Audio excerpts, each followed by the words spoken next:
Welcome दोस्तों, exam है .com के यूट्यूब चैनल पे आपका स्वागत है। आज हम लोग ब्रह्म समाज और राजा राम मोहन राय के बारे में पढ़ेंगे।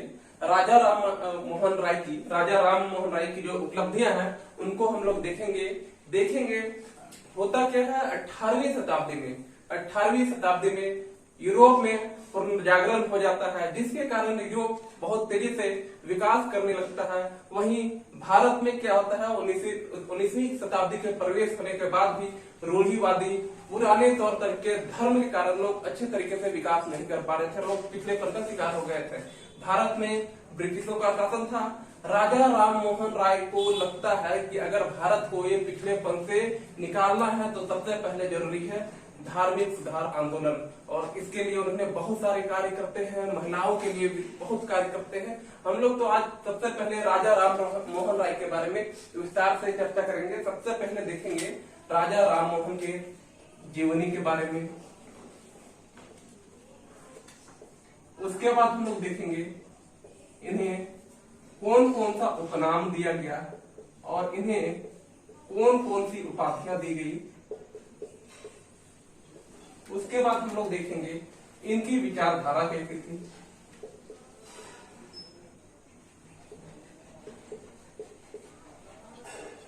ये कौन कौन से संस्थाएं चलाते हैं। पत्रकारिता और साहित्य के क्षेत्र में इनका क्या योगदान था, और इनके यूरोप यात्रा के बारे में देखेंगे। ये सारे बिंदुओं पर हम लोग विस्तार से चर्चा करेंगे। इनके जीवनी के बारे में देखेंगे, इनका कौन कौन सा उपनाम दिया गया, इन्हें कौन सी उपाधियां दी गई, इनके बारे में देखेंगे। इनकी विचारधारा कैसी थी, इन्होंने कौन कौन से संस्थाएं स्थापित की, इनके पत्रकारिता के क्षेत्र में, साहित्य के क्षेत्र में क्या योगदान है, और इनके यूरोप यात्रा के बारे में देखेंगे। सबसे पहले हम लोग जीवनी के बारे में देखते हैं। जीवनी में बहुत ज्यादा नहीं देखते हुए हम देखेंगे कि इनका जन्म कब होता है। 22 मई 1772 ईस्वी में 22 मई 1772 ईस्वी में इनका जन्म होगा। और कहाँ होता है, कलकत्ता के हुगली जिला के राधानगर गांव में होता है। राधानगर। तो इनका जन्म कब हो रहा है, 22 मई 1772 ईस्वी में हो रहा है। कहाँ पे हो रहा है, कलकत्ता के हुगली जिले के राधानगर नामक गांव में होता है। और इनकी मृत्यु 27 सितंबर 1833 में हो जाती है। कहाँ पे होता है, ब्रिस्टल में होता है। ब्रिस्टल ये इंग्लैंड पे है। इससे बहुत ज्यादा प्रश्न हमेशा पूछे गए हैं। बहुत सारे प्रतियोगिता परीक्षाओं में पूछा गया है कि राजा राम मोहन राय का जन्म कब हुआ है, कहाँ हुआ है।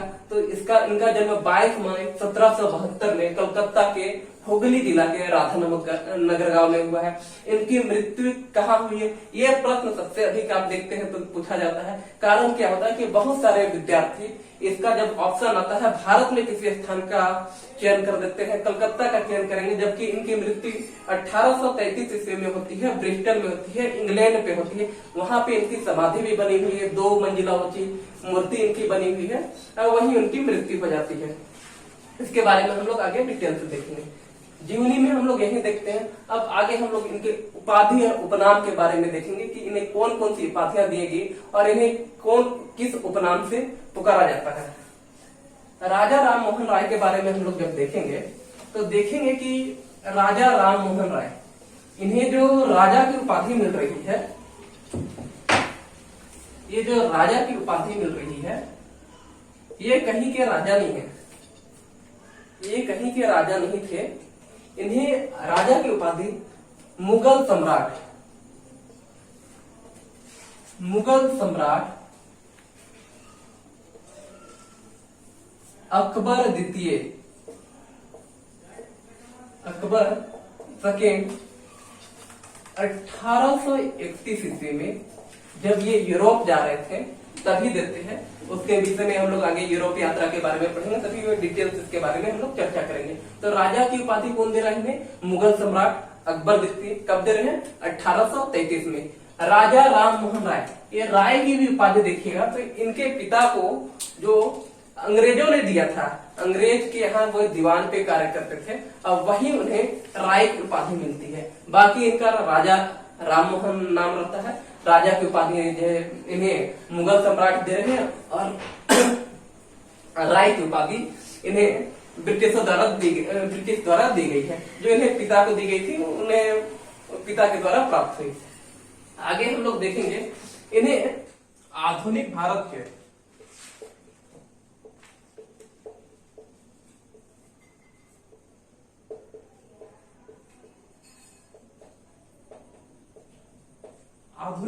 के जनक के रूप में भी जाना जाता है। इन्हें हम आधुनिक भारत का जनक कहते हैं। इन्हें युगदूत की संज्ञा किसने दी है? सुभाष चंद्र बोस ने। ये प्रश्न भी पूछा जाता है। सुभाष चंद्र बोस ने इन्हें युगदूत के नाम से पुकारा है। ये आधुनिक भारत के प्रथम आधुनिक व्यक्ति के नाम से भी जाने जाते हैं। भारत के प्रथम आधुनिक व्यक्ति, क्योंकि ये पहले व्यक्ति थे जो आधुनिकीकरण किए, भारत में आधुनिकता लाते हैं। ये समुद्र पार करने वाले, यूरोप जाने वाले भारत के पहले व्यक्ति कहलाते हैं। अब पत्रकारिता, भारत में पत्रकारिता के जनक कहे जाते हैं। भारत में पत्रकारिता के जनक के रूप में भी ये जाने जाते हैं। इन्हें राजा नाम से राजा की उपाधि मुगल सम्राट अकबर द्वितीय ने दिया। आधुनिक भारत के जनक के रूप में जाने जाते हैं। युगदूत के रूप में जाने जाते हैं। भारत के प्रथम आधुनिक व्यक्ति के रूप में जाने जाते हैं। पत्रकारिता के जनक कहे जाते हैं। अतीत और भविष्य के बीच सेतु के रूप में जाने जाते हैं।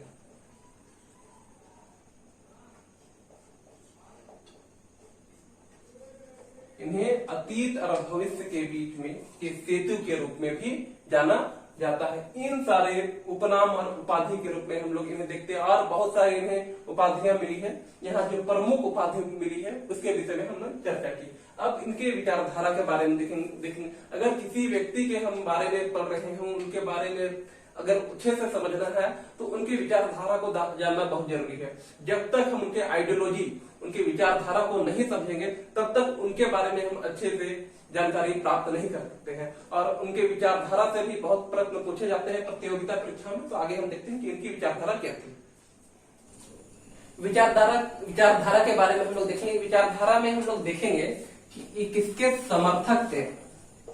समर्थक थे और किसके विरोधी थे।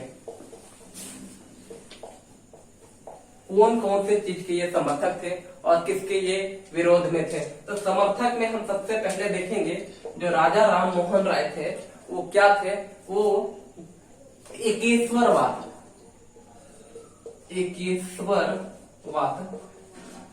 राजा राम मोहन राय के बारे में हम लोग देखेंगे। इन्हें बहुत सारे भाषाओं का ज्ञान हो गया था। इन्हें देखेंगे तो हम अरबी, फारसी, उर्दू, हिंदी, बंगाली, लैटिन, हिब्रू, बहुत सारे भाषाओं का ज्ञान हो गया था। लगभग 12 भाषाओं के ये प्रकांड पंडित हो गए थे, उतने बहुत विख्यात हो गए थे। तो होता क्या है, जब इन्हें बहुत सारे भाषाओं का ज्ञान हो जाता है तो वो सभी धर्म के पुस्तकों के बारे में पढ़ने लगते हैं। वे गीता भी पढ़ते हैं, वो बाइबल भी पढ़ते हैं, वो कुरान भी पढ़ते हैं। तो जब सभी ग्रंथों को, धार्मिक ग्रंथों को पढ़ते हैं तो उनसे ये निचोड़ निकलता है कि ईश्वर एक है। सभी धर्म में अलग अलग रूप से दिखाया है। सभी धर्म को जब पढ़ के उनका निचोड़ निकल रहा है तो देख रहे हैं कि ईश्वर एक ही है। तो उनका मानना था क्या कि ईश्वर एक है, वो एकेश्वरवादी थे। वो एकेश्वरवादी थे, इसलिए वो एकेश्वरवादी पे विश्वास रखते थे। आत्मा, आत्मा की अमरता, आत्मा की अमरता पे विश्वास था उन्हें।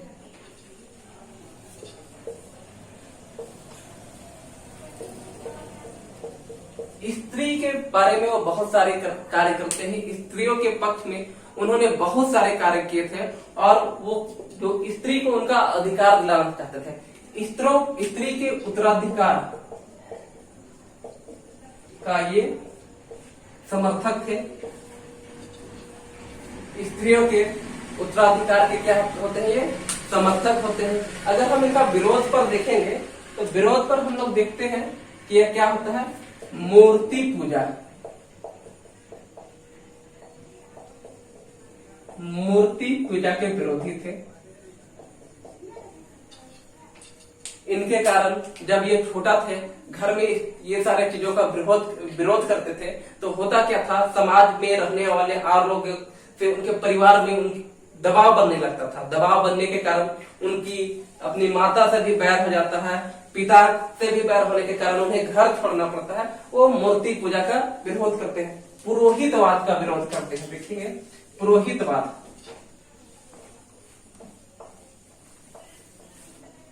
ये पुरोहितवाद क्या होता है, यहाँ समझने वाली चीज है। पुरोहितवाद जैसे आपका भगवान हुए और आम आदमी हुई, जनता, इनके बीच का जो व्यक्ति होता है वो पुरोहितवाद कहता है। जैसे हिंदू में पुजारी, मुस्लिम में आपका मौलवी, आपका सिख माफ कीजिएगा, ईसाई में पादरी, ये सब जो लोग रहते हैं, ये जो बीच वाले लोग जो धार्मिक उनका कार्य करवाते थे और उनको धर्म के बारे में बताते, इनका ये विरोध करते थे। इनका मानना था कि सभी व्यक्ति को अपना उतना ज्ञान है कि वो खुद से उनका पूजा कर सकता है, उनके बारे में ज्ञान हासिल कर सकता है, वो तर्क कर सकता है, तर्क शक्ति उनके पास है। इसलिए पुरोहितवाद के विरोध में थे। वो सती प्रथा, सती प्रथा का विरोध करेंगे। सती प्रथा में बहुत कार्य करते हैं और इन्हीं की मदद से लॉर्ड विलियम बेंटिक सती प्रथा कानून लाते हैं, जिसके कारण भारत में सती प्रथा पर कानूनी रूप से रोक लग जाती है। इसके विरोध में थे कन्या हत्या, इसका ये विरोध करते हैं। बाल विवाह, ये सब चीजों का ये विरोध करेंगे। ये अंतरजातीय विवाह का समर्थन करते हैं। अंतर जातीय विवाह का ये समर्थन करेंगे, क्योंकि इनका मान सर्वधर्म का समर्थन करते थे। सर्वधर्म, इनका मानना था कि सभी धर्म एक है, मतलब सभी धर्मों का इन्होंने ऐसा नहीं किसी पार्टिकुलर रूप से किसी धर्म का विरोध किया है या किसी धर्म का समर्थन किया है। इनका मानना था जो धर्म हमारे धर्म में अच्छाइयां हैं उन्हें एक्सेप्ट करना है, जो बुराइयां हैं उनको छोड़ना है। ये अंग्रेजी शिक्षा के समर्थक थे।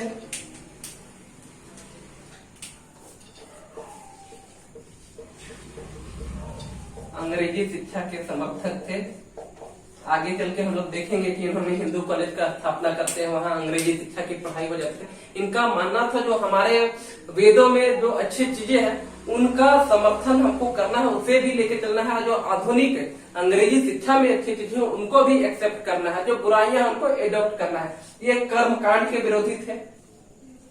जितना भी कर्मकांड पूजा होता था या जादू टोना वाला पूजा हो रहा है, कि यज्ञ करने से आपका ये हो जाएगा वो हो जाएगा, इस तरह के जितने भी थे ये सब चीजों का विरोध करते थे। तो ये हम लोग विचारधारा देखें जिसमें ये सारे चीजों का क्या कर रहे हैं, समर्थन कर रहे हैं, और ये सभी चीजों का क्या करते हैं, वो विरोध करते हैं। एक समर्थन में एकेश्वरवाद का समर्थन कर रहे हैं, आत्मा की अमरता का समर्थन कर रहे हैं, स्त्री उत्तराधिकार का समर्थन कर रहे हैं, अंतर जातीय विवाह का समर्थन कर रहे हैं, मतलब किसी भी जात के लोग एक दूसरे जात में विवाह कर सकते हैं, सर्वधर्म का समर्थन कर रहे हैं, अंग्रेजी शिक्षा का समर्थन कर रहे हैं। वही विरोध में देखते हैं मूर्ति पूजा का विरोध करते हैं, पुरोहितवाद का विरोध करते हैं, सती प्रथा का विरोध करते हैं, कन्या हत्या का विरोध करते हैं, बाल विवाह का विरोध करते हैं, कर्म कांड का विरोध करते हैं, बहु विवाह का विरोध करेंगे, ये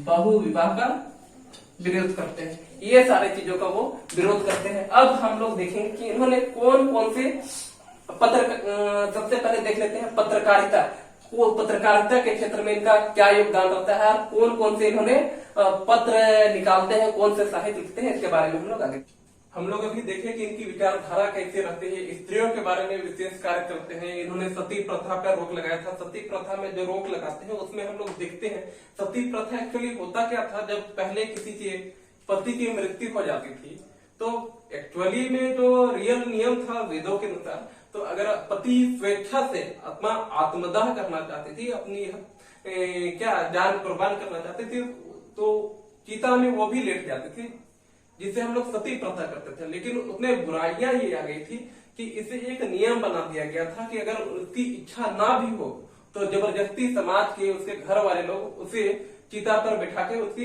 हत्या कर देते थे। उन्हें मांद मंदिरा का सेवन करवा के, बहुत ज्यादा ढोल नगाड़ा बजा के कि उनकी जो चीखने चिल्लाने की आवाज है वो किसी तक पहुंचेगी नहीं, ऐसी स्थिति बनाकर उन्हें चिता पर लिटा दिया जाता है। ये सारे चीजों से बहुत आहत होते हैं आपके देखेंगे हम राजा राम मोहन राय, इसलिए इन्होंने सती प्रथा पर रोक लगाने के लिए बहुत सारे कार्य करते हैं। इनके द्वारा जो पत्रकारिता के क्षेत्र में इनके द्वारा जो साहित्य जो पुस्तकें लिखे, उनमें से हम देखेंगे 1809 ईस्वी में तुहफात अल मुहाबिद्दी पुस्तक लिखते हैं जो फारसी भाषा में रहती है।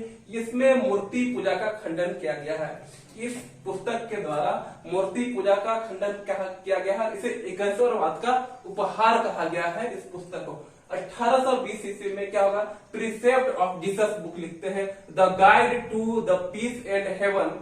इसमें क्या थे, ईसा के नीति वचन एवं स्वर्ग का मार्ग। इसे लिखने के बाद बहुत सारे लोगों को लगने लगता है कि राजा राम मोहन राय अपना धर्म बदलकर ईसाई बनने वाले हैं, लेकिन वो इसका खंडन करते हैं और जो उनकी ईसाई धर्म में बुराइयां हैं उनका विरोध, उनके बारे में भी प्रचार करते हैं, जिससे बहुत सारे ईसाई लोग इसके दुश्मन हो जाते हैं, इन्हें बुरा भला कहने लगते हैं। 1820 ईस्वी में ब्रह्मानिकल मैगजीन ये निकालते हैं जो अंग्रेजी भाषा में निकलती, और 1822 ईस्वी में संवाद कौमुदी, ये जो बंगाली एक साप्ताहिक पत्रिका रहती है जो बंगाल से ये निकालते हैं।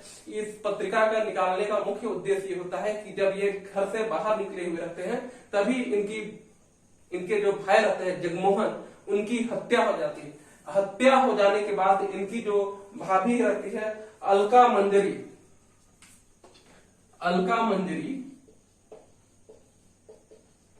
उन्हें सती कर दिया जाता है, जिससे बहुत आहत होते हैं। बहुत सारे बातें भी फैलती हैं। ये जो सती प्रथा के बारे में, स्त्रियों के सुधार के बारे में खुद इतना बात करते हैं, और इनके घर में भी खुद ऐसी घटनाएं घटी। इसके बाद ये साप्ताहिक पत्रिका के माध्यम से लोगों को जागरूक करने का काम करने लगे। संवाद कौमुदी पुस्तक निकालते हैं। उसके बाद मिराजुल अखबार निकालते हैं जो बुद्धि का दर्पण, भारत में प्रथम फारसी अखबार होता है। उपनिषदों का बंगला में ये इन्होंने अनुवाद किया है। वेद मंदिर लिखी है। हिंदू उत्तराधिकार नियम के इन्होंने पुस्तक लिखे हैं। पत्रकारिता के क्षेत्र में हम देख लिए। अब देखेंगे इन्होंने कौन कौन से संस्थाएं स्थापित की। इसमें देखेंगे इन्होंने आत्मीय संस्था 1814-15 ईस्वी में क्या होता, आत्मीय संस्था का गठन करते। इस संस्था में क्या होता था, दार्शनिक विचारधारा के जो लोग रहते थे वो सभी एक सभा में एकत्रित होते थे और एक दूसरे के विचार एक दूसरे के साथ आदान प्रदान करके उसे समाज सुधार करने का कार्य करते थे। उसके बाद इन्होंने 1817 ईस्वी में क्या होता है हिंदू कॉलेज की स्थापना करते हैं। डेविड हेयर की मदद से, ये एक डच व्यक्ति रहते हैं, इनकी मदद से क्या होगा कलकत्ता में हिंदू कॉलेज की स्थापना करते हैं। और उसके बाद देखिएगा 1855 में होता है जो यही जो होगा आपका हिंदू कॉलेज होगा। उसके बाद देखेंगे प्रेसिडेंसी कॉलेज की भी स्थापना की है, जो 1855 में जाके अभी 1855 में स्थापना होता है प्रेसिडेंसी कॉलेज का, जो वर्तमान में आपका प्रेसिडेंसी विश्वविद्यालय के नाम से ये विख्यात है। ये कलकत्ता यूटेरियल कमेटी 1821 में क्या होगा कलकत्ता यूटेरियल कमेटी की स्थापना करेंगे। 1822 ईस्वी में एंग्लो हिंदू कॉलेज की स्थापना करते हैं, जहां हिंदी या अंग्रेजी दोनों माध्यम की शिक्षा दी जाती थी। और ये उसके बाद ब्रह्म समाज का 20 अगस्त 1828 ईस्वी में क्या होगा ब्रह्म समाज का गठन करेंगे, जो इनके द्वारा किया गया सबसे बड़े एक सामाजिक संस्था, एक धार्मिक संस्था का गठन होता है, वो होता है ब्रह्म समाज। उसके बाद हम ये देखेंगे कि ये यूरोप यात्रा के बारे में देखेंगे। यूरोप यात्रा में क्या होता है कि राजा राम मोहन राय, मुगल सम्राट जो रहते हैं अकबर द्वितीय, उनकी पेंशन को बढ़ाने के लिए को लेकर के वो क्या होता है यूरोप जा रहे थे। यूरोप जाते हैं और यूरोप जाने के लिए जब वो 1831 ईस्वी में निकलते हैं तो उसी समय क्या होगा कि इन्हें अकबर द्वितीय जो होता है राजा की उपाधि देते हैं। वो जाते हैं वहां ब्रिटिश अधिकारी से मिलते हैं, जो किंग रहते हैं उस समय अंग्रेज का, उनसे मिलते हैं।